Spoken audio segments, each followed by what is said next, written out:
So Donna, tell me what it felt like when you got the word that you were a scholarship recipient. I was so excited. I literally cried.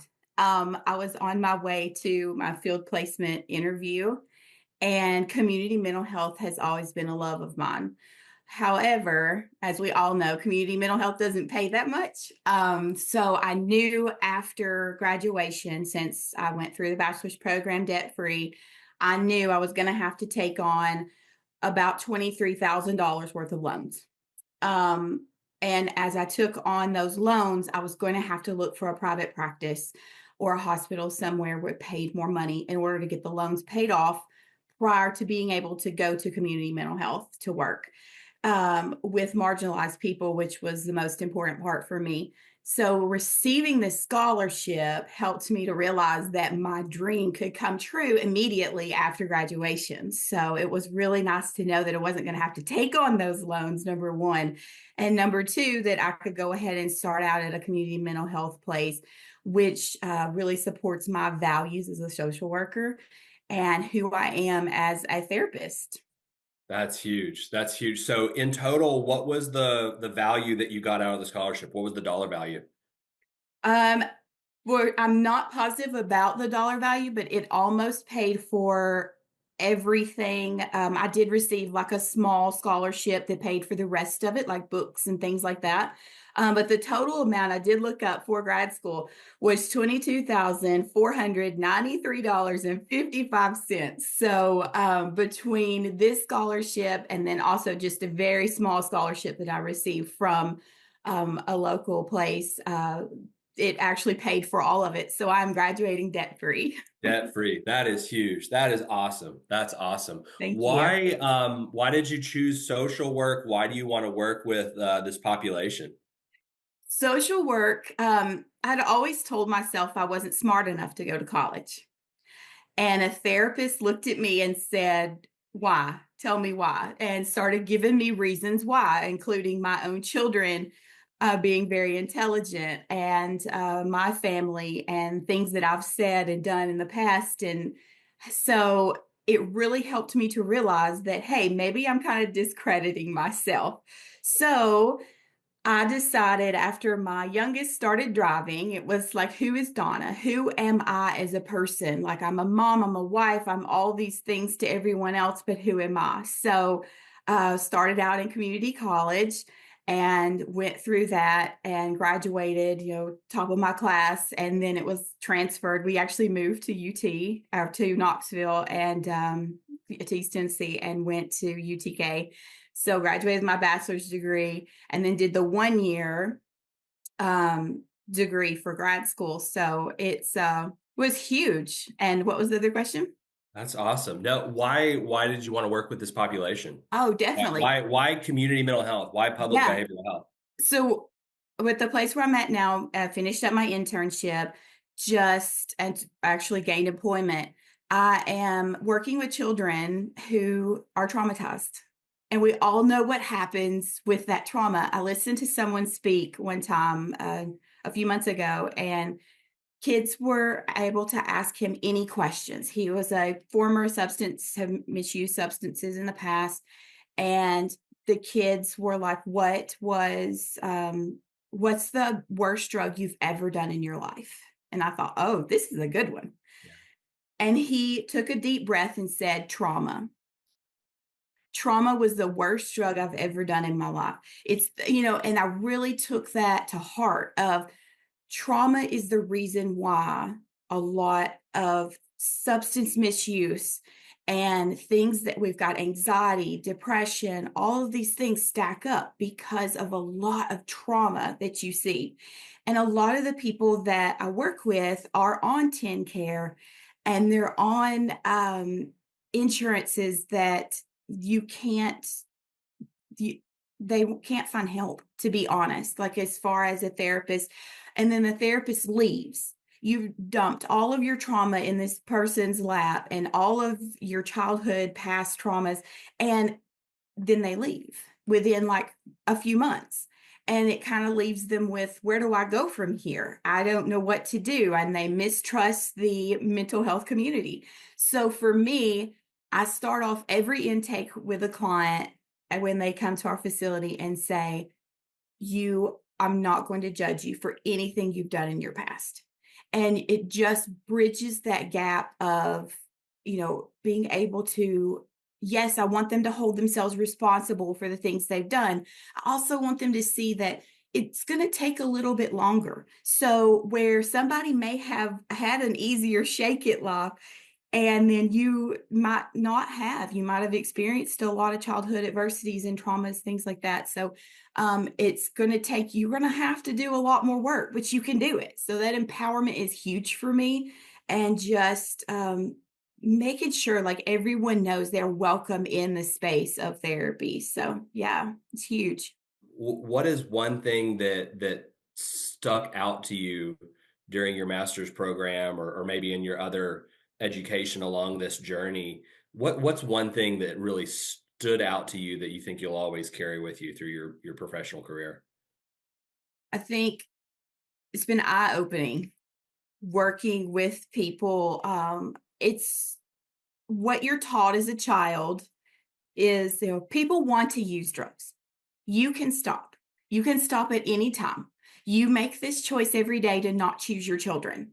You make this choice to choose a drug or a substance over your child. And I've really learned that is not the truth. Like working with people who are misusing substances, it couldn't be further from the truth. Like they are trying their best. They are clawing, they are digging. Sometimes it takes 3 times in rehab. Sometimes it takes, inpatient, all these things. It takes med management, case management, therapy. It takes a village of people coming around. Those wraparound services we talk about are huge. And I think for me, that's the one thing that I've learned the most is to, when people say those things of it's a choice, to be able to, say, hey, well, here's my experience with it, working as a therapist in mental health. It's not a choice.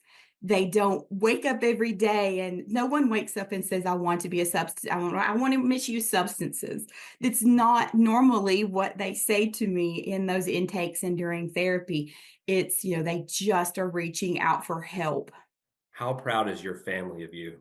Oh, huge, huge. Um, First generation college graduate. Both of my parents were very intelligent, but strapped their bootstraps up every day and went to work. So for me to be having a graduate degree is huge. And to be able to work with a population that I love is what makes them even more proud, because a lot of people that I'm graduating with are going to work at places there where they have to make the money. They've got to pay the student loans. They've got to do all the things. And for me, it's like, oh, I'm not really making that much. And I just want to help people. Actually, my husband told me, he said, I don't mind if you work extra hours just as long as you're helping people. So it's huge that, I'm proud of myself. I discredited myself for a long time on not being able to do this. You can't do it. I've been offered numerous jobs, but to be able to take the one that I love is huge. So yeah, I think, but coming back to my family, it's, they'll all be there tomorrow for graduation to cheer me on. And I'm excited, and I'm proud of myself. So You should be. yeah. You should be. I really like what you said earlier about you got to a place with your family, and it's like, what are we going to do for Dawna now? Like Yeah. a lot of people will be able to relate to that. So that's an awesome. I Yeah. mean, It was obviously, huge. yeah, And when right, I yeah. started community college, I didn't even tell anyone. I told my husband, Hmm. and I told my mom and my dad, and that was it. Like, I was like, I'm not telling anybody because I'm going to fail out. Uh, And then graduated with a 4.0. So I was like, okay, maybe I could do this thing. So it was where did you go to huge. community college? Motlow State. Motlow. Okay, awesome, Yeah. awesome. Yeah, I'm very gonna cool. pop in with one more question. Yeah, yeah, yeah. Do Sure. it. What would you say to people that are considering a career in this field or, this might be the next step for them or they're just curious about it? What would you encourage them or tell them? Oh, definitely. Um, Reach out and I think, to others for support and kind of see, is this something I'm interested in? We've had a lot of people come to social work that maybe went to nursing school first and they're kind of like, oh, this is not for me. I don't really too much connect with it. We've had a lot of people that are just from trade schools. And, as myself, I was from the TCAT world. So I think you're reaching out and figuring out, where do I fit? I want to be a helper, but does social work fit with me? Does it fit with the values? Maybe look up the NASW Code of Ethics and take a look at it and see what the Code of Ethics is bound by. And also just know, like, you dip your toe in the water. You don't have to jump in head first. Dip your toe in the water and just be like, hey, I might take a couple of classes. I might just maybe do, like I said, and look around and see other people that are doing this job. Check out, places in your area that you might be able to work with, things like that. So definitely, you don't have to jump in head first. Just dip your toe in the water. It's all it takes. How did you Yeah. find out about the scholarship? UT actually told us about it, and it was like, run. Like, I had an internship the next day actually, and I was up till late that night filling up out the scholarship and figuring everything out. And I was like, I've submitted it. And then, of course, in true social work fashion, I'm like, guys, sign up for this scholarship, sign up for this scholarship. So but I'm really glad that I did, because it closed and then I didn't get it at first. I don't know if y'all knew that or not. Mhm. So I had to take out loans for my summer semester because I was like, okay, I didn't get it. That's cool. You can do this. You can work a couple of years to pay off these loans and then you go to community mental health. So I decided, I've got this. It's okay. So summer, I didn't get it and took out the loans. The fall, still didn't get it. Took out more loans, and you see those racking up, and it's like, it's okay, it's fine. And then actually got displaced from an internship for just like communication paperwork things, and started at the place I'm at now, which, when I actually went the day to sign up for the internship, I got the email saying, you've been approved. And I was like, what? I literally sat in my car and cried and was like, this has changed my life. And